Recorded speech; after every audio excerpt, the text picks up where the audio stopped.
So we're going to go into a bit more technical tuning here. A few people have requested this, so I'm going to try to do my best to explain it in the most idiot-proof manner possibly.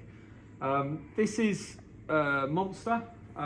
There's a Power Commander 3 fitted to this vehicle, which is basically a module that is fitted piggyback to the ECU. On the PC3s, they're very basic units compared to the new unit. They no longer make the PC3. But basically, what that does is that allows me to adjust the fueling at the injectors. So basically what I'm going to do is just talk through what we do in a dyno room. One of the other videos we're probably going to do is going to be explaining a little bit. I'll probably do a voiceover over the top of a dyno pull explaining what I'm going to do, but at least you get the basic idea of what's going on. When you've got the Power Commander hooked up, we've got it hooked up here at the moment, I can pull the map from the Power Commander. What that throws up on my screen here is throttle position and revs, and the different cells and the different throttle positions and revs. What we're doing in the dyno room is we adjust each individual cell. We read AFR, air fuel ratio, and we adjust to get the optimum air fuel ratio. That's anywhere from 13 to 14. Every single bike benefits from a different AFR, different style, different riding conditions. A lean bike's a very jerky bike. A rich bike's quite a lazy, docile bike, but it's not very good.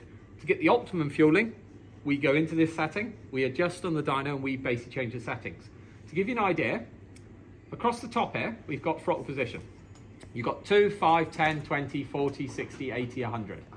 On a Power Commander, that's all I can adjust. I cannot change what I adjust in this program. Unfortunately, that's the situation when you get the Power Commander. I can get the fueling 99% good. That's where an ECU flash comes in, because I can adjust every single throttle position per percent. It's very, very intricate. Power Commander is the basic, most simple version of tuning, but it basically gives you a very, very good improvements overall from stock.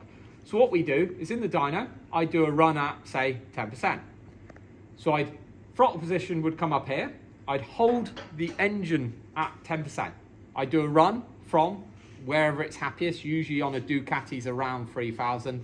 Ducatis are a bit renowned for being jerky, generally not very happy below 3,000. So we always tend to start our runs at about 3,000. I then do a run at 10%.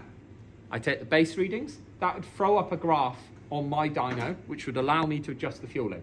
As you see, we've already made the adjustments on this. When it came to us, it was incredibly rich. It was 10% AFR, which is way, way too rich. We've got this set anywhere now from 13 to 14, right the way from 3,000 right the way up through.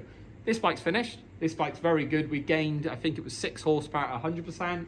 We gained quite a lot in the mid-range, and rideability has just been improved. Basically, we can do all of this on a large percentage of bikes. Most models are supported by Power Commander.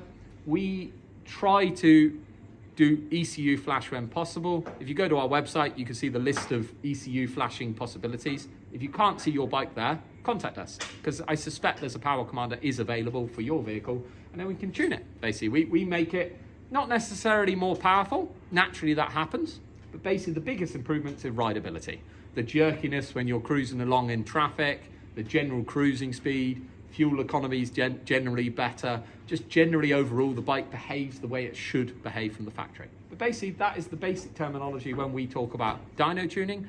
We do not use base maps. We do not trust them.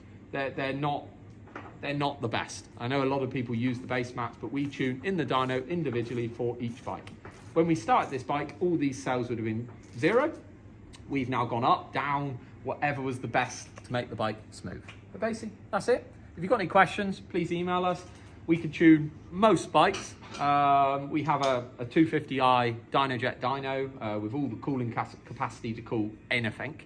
I think it's 110 kilometers an hour wind speed. We've got quite a good setup here. So now, if you have any questions, please comment, subscribe, do whatever you have to do to make this people aware of what goes on to tuning. I'll follow up this video with a bit more of a talk over of a dyno run when we're tuning, just so you could basically see the changes and what goes on. Hope you've enjoyed, and thanks very much.